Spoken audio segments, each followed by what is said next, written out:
من حمزه ونفخه ونفثه. بسم الله الرحمن الرحيم.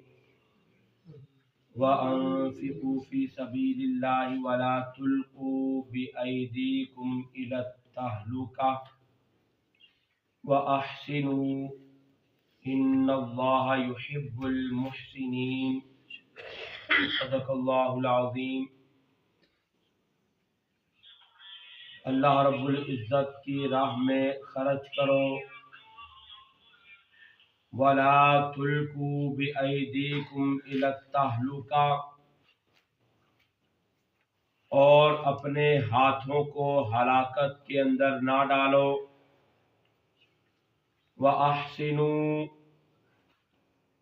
اور احسان کرو. ان اللہ یحب المحسنین، بے شک اللہ رب العزت احسان کرنے والوں کو پسند کرتا ہے. وَأَحْسِنُوا، احسان کرنا. احسان کرنے کی فضیلت کے بارے میں رسول اللہ صلی اللہ علیہ وسلم نے فرمایا، ایک مسلمان اپنے مسلمان بھائی کا کوئی کام کر دیتا ہے، اس کی مدد کر دیتا ہے، اور اس مدد کرنے کے بعد اپنے بھائی کو جتلاتا نہیں، کہتا نہیں کہ میں نے فلاں وقت تمہارے ساتھ نیکی کی، احسان کیا، اچھا سلوک کیا، بلکہ احسان کرنے کے بعد اس کو بھلا دیتا ہے، بھول جاتا ہے. یہ نیکی ہوتی ہے، یہ احسان ہے. اور اس طرح احسان کرنے والوں کو اللہ رب العزت اپنا دوست رکھتے ہیں، پسند کرتے ہیں. ان اللہ مع الذین اتقوا والذین هم محسنون، بے شک اللہ رب العزت مع الذین اتقوا والذین هم محسنون، اللہ رب العزت پرہیزگاروں اور محسنین کے ساتھ ہے. جو احسان کرتے ہیں، احسان کرنے والوں کے ساتھ اللہ رب العزت ہوتے ہیں. ان احسنتم احسنتم لانفسکم وان اسأتم فلہا. اللہ رب العزت نے قرآن مجید کی اس سورہ بنی اسرائیل کے اندر فرمایا، اگر تم احسان کرو گے تو خود اپنے اوپر ہی تم احسان کر رہے ہو، اپنا ہی فائدہ کر رہے ہو. لِأَنفُسِكُمْ، تمہارا اپنا ہی فائدہ ہے احسان کرنے کی وجہ سے.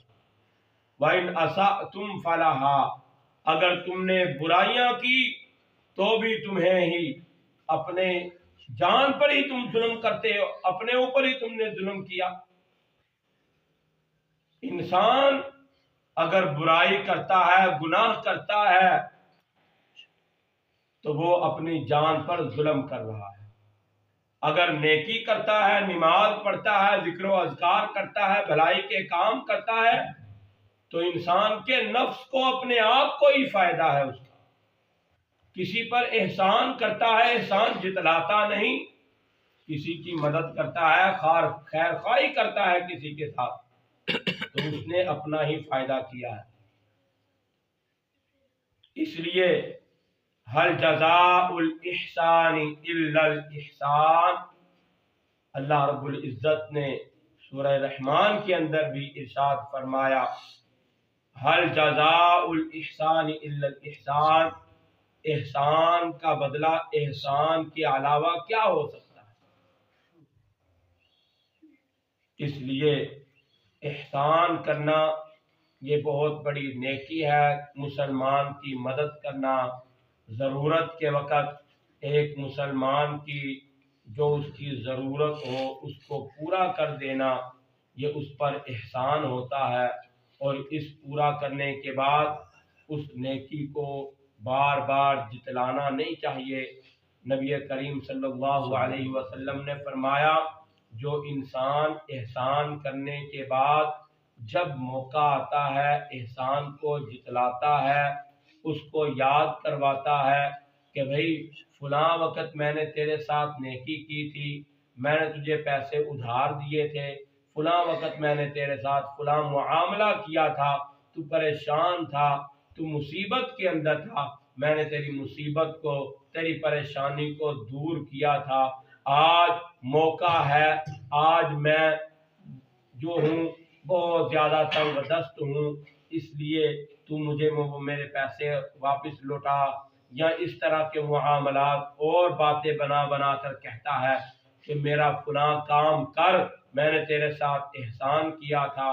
یہ احسان جتلانے والا آدمی، آپ صلی اللہ علیہ وسلم نے فرمایا، جو کتا کیا کرتا ہے، کتا جب کیا کرتا ہے، کیا کرنے کے بعد جب اس کتے کو بھوک لگتی ہے بعد میں اس کیا کو چاٹ لیتا ہے، نبی کریم صلی اللہ علیہ وسلم نے فرمایا یہ انسان جو احسان جتلاتا ہے یہ اس کتے کی طرح ہی ہے جو کہ کیا کرنے کے بعد اپنی کیا کو چاٹ لیتا ہے، یہ انسان نیکی کرنے کے بعد اس کو جتلاتا ہے، یہ کتے کی طرح ہی ہے، یہ اپنی کی ہوئی نیکی کو جتلا رہا ہے کتے کی طرح، یعنی کہ کیا کو چاٹ رہا ہے۔ اس لیے بہت بڑا گناہ ہے احسان جتلانے کا۔ اللہ ہمیں محفوظ فرمائے اور احسان کرنے کی توفیق عطا فرمائے، احسان جتلانے سے ہم سب کو معاف فرمائے، محفوظ فرمائے۔ وآخر دعوانا الحمدللہ رب العالمین۔ بسم اللہ الرحمن الرحیم، الحمدللہ رب العالمین، والعاقبۃ للمتقین، والصلاۃ والسلام علی سید الانبیاء والمرسلین۔ یا رب لک الحمد کما ینبغی لجلال وجهک وعظیم سلطانک۔ اللهم صل على محمد وبارك وسلم وصل عليه عذيب الباس رب الناس وشفي الشافي لا شفاء الا شفاءك شفاء لا يغادر سقما. اللهم اشفنا فانك خير الشافعين. اللهم اشف مرضنا ومرضى المسلمين. اللهم ارزقنا فانك خير الرازقين. اللهم اكفنا بحلالك عن حرامك واغننا بفضلك عمن سواك. اللهم اجرنا من النار. اللهم انك عفو كريم تحب العفو فاعف عنا. یا مقلب القلوب ثبت قلوبنا على دینک، یا مقلب القلوب ثبت قلوبنا على طاعتک۔ ربنا آتنا في الدنيا حسنة وفي الآخرة حسنة وقنا عذاب النار، وقنا عذاب القبر، وقنا عذاب الحشر، وقنا عذاب الميزان۔ اللهم اغفر لنا وللمؤمنين والمؤمنات والمسلمين والمسلمات۔ اے میرے اللہ بیماروں کو صحت کاملہ نصیب فرما، جو پریشان حال پریشانیوں سے نجات عطا فرما، جو مقروض ہیں ان کو اپنا قرض اتارنے کی توفیق عطا فرما، قرض کی ادائیگی کے اندر آسانیاں پیدا فرما۔ اے میرے اللہ جو پریشان حال پریشانیوں سے نجات عطا فرما، امت مسلمہ کو خوشحال بنا، کافروں کو نیست و نابود فرما۔ اے میرے اللہ تمام نمازیوں کی رزق میں مال جان میں خیر و برکات کا نزول فرما۔ اے میرے اللہ ہم سب کے سارے گناہوں کو معاف فرما۔ اے میرے اللہ ہمیں زیادہ زیادہ نیکیاں کرنے کی توفیق عطا فرما۔ اے میرے اللہ جتنے بھی مسلمان بے روزگار ہیں ان کو روزگار عطا فرما، تمام نمازیوں کو حلال وسیع رزق عطا فرما۔ اے میرے اللہ حرام کے لقمے سے بھی ہم سب کو محفوظ فرما۔ اے میرے اللہ ہماری دنیا اور آخرت کو بہتر فرما، ہماری نیکیوں کو اپنی بارگاہ میں قبول فرما۔ اے میرے اللہ ہمارے فوت شدگان کی مغفرت فرما، اس مسجد کو قیامت تک آباد فرما، اس کو آباد کرنے والوں کے گھروں کو آباد فرما۔ اے میرے اللہ ہماری اولادوں کو بھی ہدایت نصیب فرما، اولادوں کو نیک بنا، بعمل بنا، ماں باپ کے لیے آنکھوں کی ٹھنڈک بنا۔ سبحان ربک رب العزة عما یصفون وسلام علی المرسلین والحمد للہ۔